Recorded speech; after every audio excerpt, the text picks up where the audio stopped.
This conversation was sponsored by Komodo, a zero-knowledge, peer-to-peer atomic swap exchange.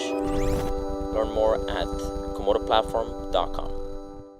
How's it going, everybody? It's Juan Galt with Crypto TV, and exciting times. I don't know if you guys saw it, but yesterday Bitmain announced that they are releasing their Ethereum ASIC miners, which if it follows how things played out with Monero's, the ASIC miners they released from Monero, then you can probably bet that Bitmain has had this Ethereum miners for a while now, and in fact it's been rumored that they've had for a while, and that they've been mining a lot of it, right? And we don't know exactly how much, I don't know exactly how much mining power Bitmain has right now, but they probably have a lot, and it's probably going to threaten their Ethereum's protocol security. That means that if a centralized enough cohort of miners obtain 51% plus, maybe 60% of Ethereum's hashing power, then they can now start censoring transactions. They can start, basically, they can take centralized control over which transactions get in or which not, which, quite frankly, would sort of go along the lines with the big kind of immutability compromise, sacrifice that Ethereum did a while back. But I don't think it would be good for Ethereum to for sure lose immutability now, since they've kind of they've fought back against the hacks, and they've let losers take their losses in the recent since the big fork, since the big DAO hack. So that's one of the pressures that's coming to Ethereum right now, is ASIC miners that have probably been used already by Bitmain being sold for $800 a piece, and funny enough, being sold only for Bitcoin Cash. So this is a really nice, complex sort of crypto geopolitical, gaming, right? Because like all these miners are being sold only for Bitcoin Cash, which means that Bitcoin Cash is probably gonna get some pump, right? It's gonna go up, and so now Bitmain, who has already mined a ridiculous amount of Bitcoin Cash. In fact, during the fork from Bitcoin, Bitmain was mining something like 47 blocks an hour, which is, it should only be 6 blocks an hour, but they changed the difficulty algorithm in Bitcoin Cash, and so they're mining 47, 60 blocks an hour for like a good couple of days. So they stacked up a lot of Bitcoin Cash, and they're one of the primary miners of Bitcoin Cash, so they have a lot of Bitcoin Cash. They're going to put some sell walls on the market so that as people buy Bitcoin Cash to buy the miners, they're getting rid of their Bitcoin Cash to getting liquid Ethereum or liquid Bitcoin or liquid whatever, and then they give people miners that they've probably already mined with in order to stack up a bunch of Ethereum. So they're just killing it on every level. Touche to Bitmain.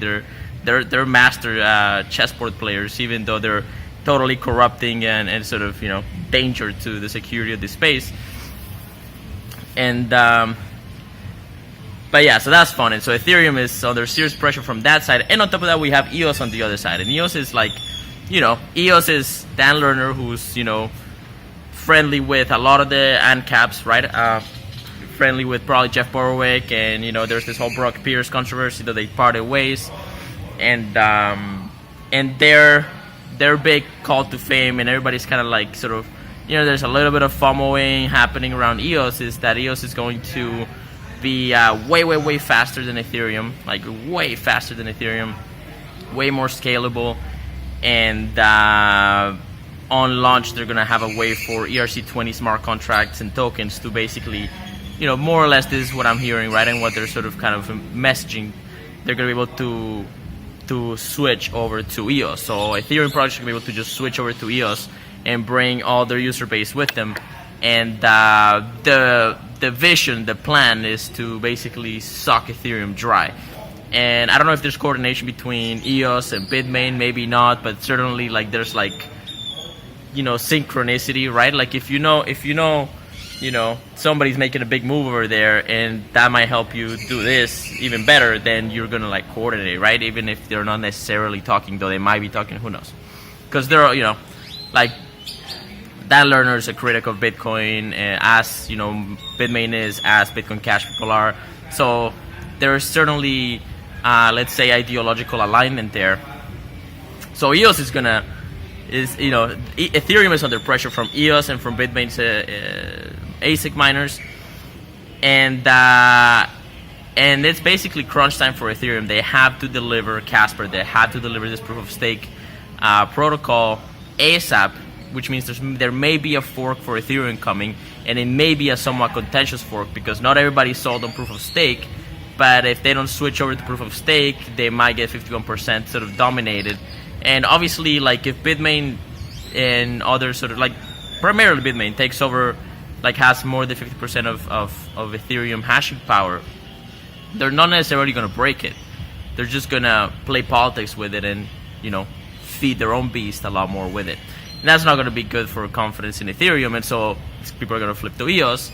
And then that's interesting. But what's going to happen? Well, Ethereum people, now have to like push out Casper, like definitely get Casper in.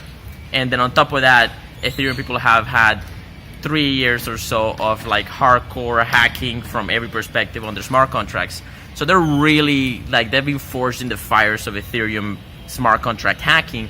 And what they're probably going to do, some people in Ethereum, I don't know who, but you can bet that some of this is going to happen. They're going to start attacking smart contracts on top of EOS, and we're going to see how secure EOS actually is.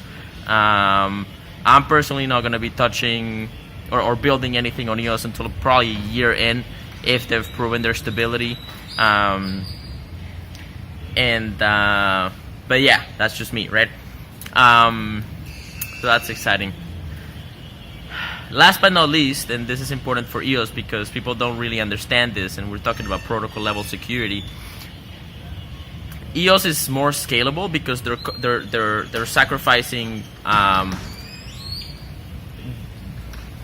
They're basically sacrificing node count for capacity to scale upwards or as a platform, and so there's going to be less EOS nodes for sure. There's going to be like 10% of like Bitcoin has 100,000 full copies of the blockchain all over the world, minimum, right? Like this is like an old figure, it might be 200,000 by now. EOS is gonna have maybe 500, and the reason is because these things are so heavy. They're servers, basically. You can't really run them on a local computer. They're gonna be massive server type sort of operations that, according to some estimates, will cost like $1 million a year to run. So very few people will actually run an EOS node. And so, is it going to be too centralized? We'll see. They're probably going to do it in a geopolitical sort of decentralization they're going to have in different countries. So they have jurisdictional arbitrage, etc. How long will that go? Well, if the states, like if there was some sort of like,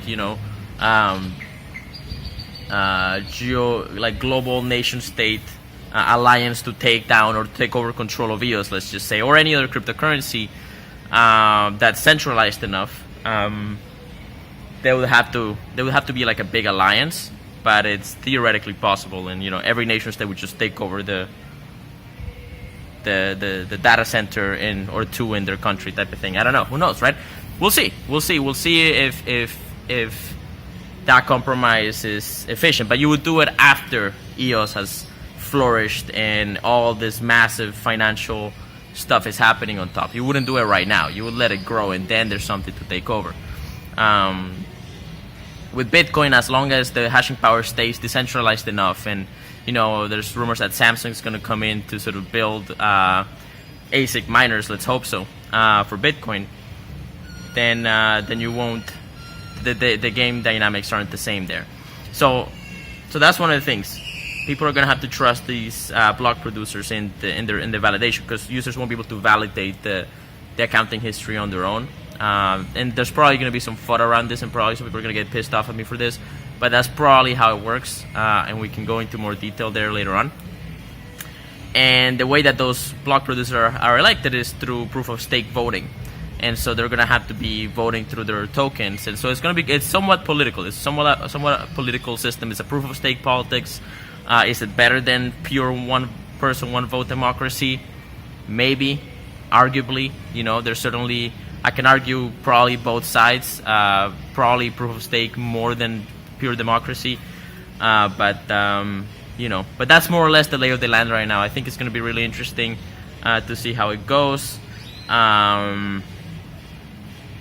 I'm gonna take some profits on EOS in the next couple of 2-3 weeks, and get some popcorn.